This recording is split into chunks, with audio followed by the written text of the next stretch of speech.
Welcome to the world of science fiction stories, and don't forget to like, share, and subscribe my channel. Enjoy the listening. Humanity's breaking point. What happens next will shock the galaxy. The awakening of Earth. The first anomaly appeared in the Arctic Circle, a perfect hexagonal depression, 30 kilometers wide, that wasn't there the day before. Scientists were baffled. Seismographs had recorded nothing, and satellites had detected no impact. Yet overnight, a massive geometric shape had been carved into the ice with surgical precision. Dr. Maya Kapoor stared at the satellite feed in her cramped office at NASA's Jet Propulsion Laboratory, dark circles framing her eyes after 48 hours without sleep. She zoomed in on the hexagon's unnaturally smooth edges, then swiped to another screen showing identical formations that had appeared simultaneously in the Sahara Desert, the Australian outback, and the depths of the Pacific Ocean. "They're not random," she muttered to herself. "They're coordinates." Her colleague, Dr. James Chen, entered the office carrying 2 cups of coffee, his normally immaculate appearance now disheveled from the same sleepless marathon. "The Pentagon's freaking out, you, and Security Council is in emergency session, and now Beijing's reporting another one." Maya accepted the coffee without looking up. "James, I need you to overlay these formations with the star charts from this SETI." Her fingers flew across the keyboard. "I think these are navigation markers. Someone's coming or they're already here." James replied, his voice dropping to a whisper. Before Maya could respond, the lights flickered. Their screens went dark, then returned, but showing different images. A face appeared, or what they assumed was a face, translucent with multiple eyes arranged in concentric rings around an opening that pulsed with light as it spoke. "People of Earth, we are the Galactic Council. Your planet has been under assessment for the past 73 of your years. The assessment is now complete. You have been found wanting."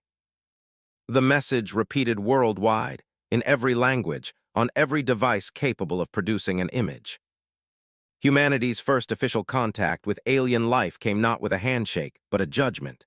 Within hours, strange machines materialized in Earth's orbit, massive lattices of unknown metal that unfurled like cosmic flowers. The world's militaries launched missiles, fighter jets scrambled, but nothing reached the alien constructs. The missiles disappeared mid-flight.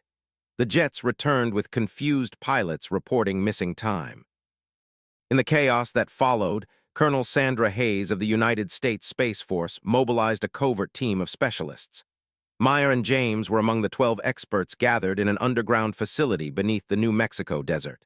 Scientists, soldiers, linguists, and a single political representative, Ambassador Lechen Okafor from Nigeria, assembled. "What we're about to share doesn't leave this room," Hayes began. Her weathered face was grave beneath cropped silver hair. She nodded to a technician who activated a holographic display. This footage was recovered from classified archives dating back to 1947. The group watched in stunned silence as the hologram showed the familiar images of Roswell, but continued beyond what had ever been made public. The recovery not just of debris, but of technology and biological specimens. Most disturbing were recordings of communication devices that had been slowly broadcasting data from Earth for decades. "They've been studying us," Hayes continued. "Not for 73 years as they claim, but longer, and they've been influencing us, subtly manipulating global events, technological development, even social evolution." "To what end?" Ambassador Okafor asked, his deep voice steady despite the implications.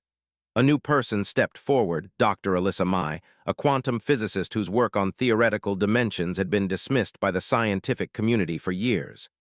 "Resource extraction," she said simply. "But not the resources we value, minerals, water, or even biological samples. They're harvesting something else." She projected a new series of images, global maps showing peculiar energy fluctuations that had been occurring and intensifying over decades. "They're draining what I can only describe as the quantum potential of our planet, the creative chaos that makes Earth unique in the galaxy, our capacity for rapid adaptation, innovation, and unpredictability, our humanity." James whispered, "They're stealing what makes us human and killing our planet in the process." Maya added, pulling up environmental data that showed accelerating degradation patterns far beyond what climate change models had predicted. "These hexagons, they're not just markers, they're anchor points for massive extractors. Colonel Hayes's expression hardened. So what do? We can't fight them conventionally. For the first time since the meeting began, Ambassador Ockhaffer smiled. No, but we can fight them like humans, unpredictably. What followed was the most audacious plan ever conceived by humans. While governments worldwide negotiated with the Galactic Council, buying time with promises of cooperation and submission, Hayes's team implemented Operation Chaos Theory. They identified 7 humans whose brain wave patterns showed unusual resistance to the Council's subtle influence. These 7, a Brazilian street artist, a Finnish computer programmer, a Kenyan long-distance runner, a Japanese quantum engineer, an Australian Aboriginal elder, a Canadian hockey player, and a Moroccan mathematician, became the core of humanity's resistance. Dr. Mai developed a device that could amplify their neural patterns, creating what she called quantum dissonance, a force that disrupted the Council's harvesting technology. The plan was simple but desperate. Position these individuals at strategic points around the globe and activate the devices simultaneously, creating a feedback loop that would not only disrupt the extraction process, but potentially reverse it. The Council detected the plan too late. As their massive ships descended toward Earth's atmosphere, humanity struck first. In Rio de Janeiro, street artist Luis Santos activated his device while painting a massive mural depicting Earth breaking free from chains. In Helsinki, programmer Anoverin triggered hers while releasing a virus that replicated the quantum dissonance effect through the global digital network. In Nairobi, marathon runner Jabari Kamani activated his while running a path that precisely mirrored the Council's orbital patterns across the globe. The 7 points of resistance created a new geometric pattern, a uniquely human response to the Council's clinical hexagons. The machines in orbit began to shudder and distort, and the messages from the Council became fragmented, desperate. What are you doing? This is impossible. You are primitive species. Ambassador Ockhaffer, standing in the control room with Hayes and the others, leaned toward the communication array. No, he replied calmly. We are human and you have taken enough from us. The feedback loop intensified. The Council's ships began to withdraw, their perfect formations now chaotic. But as they retreated, a final message came through. This is merely delay. We are the Council. We are many. We will return with greater force. As the alien presence faded from Earth's skis, Colonel Hayes turned to her team, her expression grim but determined. Then we better be ready for them. The first battle was over. Earth had won for now, but the war for humanity's future had just begun. 6 months after the Council's retreat, Earth had transformed. Nations that had warred for centuries now stood united against an existential threat. The global economy had been restructured around a single purpose, preparing for the Council's return. In a repurposed missile silo beneath the Rocky Mountains, the Resistance headquarters buzzed with activity. What had begun as a desperate 12-person operation now employed thousands of the brightest minds from every corner of the planet. Colonel Hayes, now General Hayes of the United Earth Defense Force, strode through the central command hub where holographic displays tracked the construction of defensive platforms in Earth orbit. She approached the strategy table, where Maya, James, and Dr. Mai were deep in discussion with the 7 Resistance members whose brain waves had saved humanity. The quantum dissonance was only temporary, Dr. Mai was explaining, her hands manipulating a 3D model of energy patterns. The Council will have adapted by now. Then we adapt faster, said Eiko Nakamura, the Japanese quantum engineer whose contributions had been crucial to weaponizing the dissonance effect. We need to understand not just how to repel them, but why they want what they're taking from us. Ambassador Ockhaffer, now serving as Earth's first Secretary General of Unified Defense, joined the conversation. Our translators have been working on the data recovered from their communications. We believe they call themselves the Concordat, not the Council, and they've been harvesting planets for millennia. But why Earth specifically?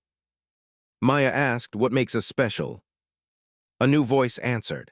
Elder Marley Cooper, the Australian Aboriginal woman whose connection to the land had provided critical insights into the Council's extraction methods, said, because we dream. She continued, most species evolve logically, humans evolved creatively. Our minds don't follow predictable patterns, we imagine possibilities that don't exist, then make them real. Quantum creativity, Dr. My nodded. The ability to collapse probability waves through sheer will and imagination.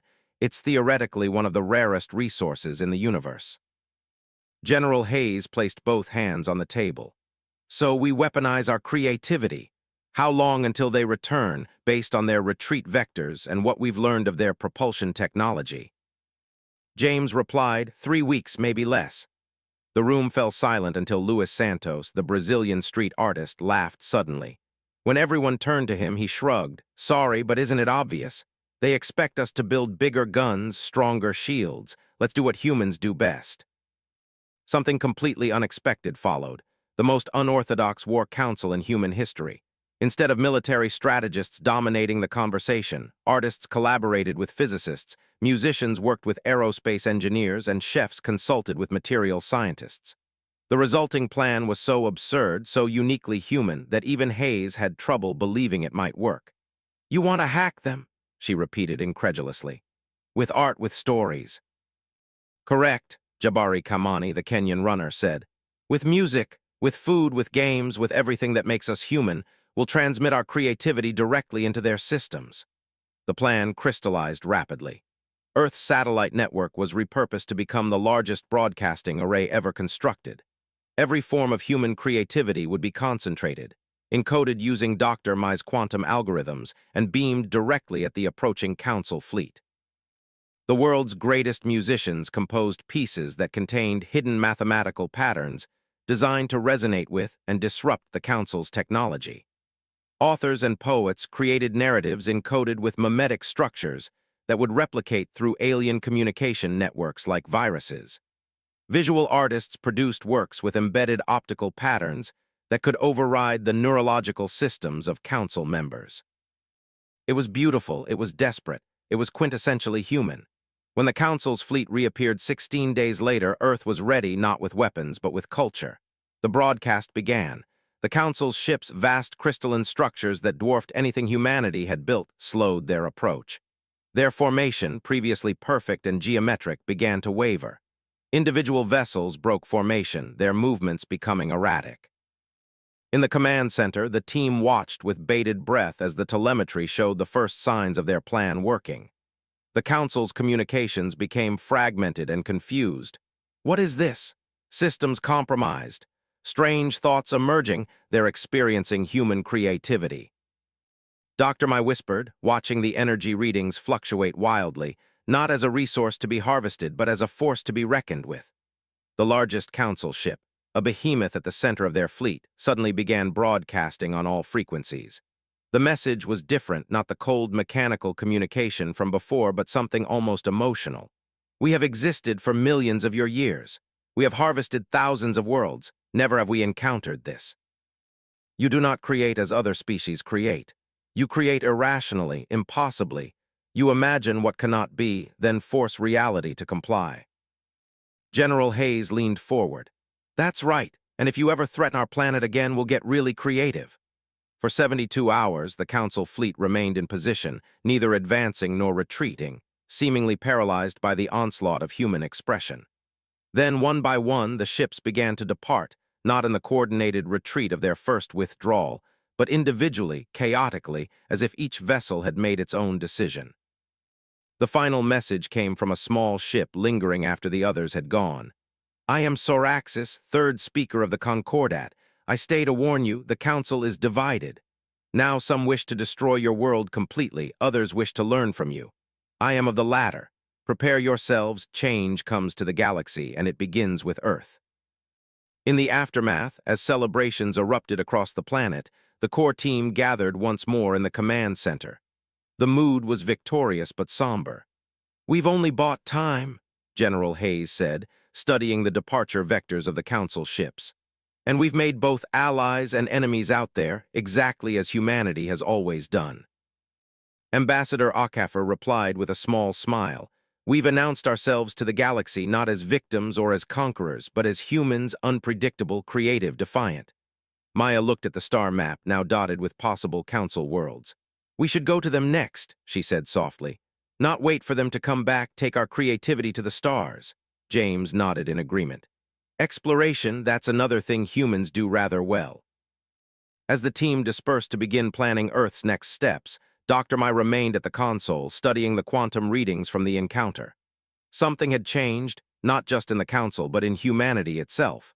The experience of unified resistance, of weaponizing their creativity, had altered the very quantum potential she had been measuring.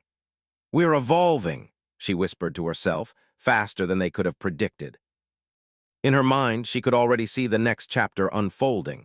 Humanity stepping onto the galactic stage, not as a primitive species to be harvested, but as a force of chaotic creativity that could reshape the very foundations of a stagnant cosmic order.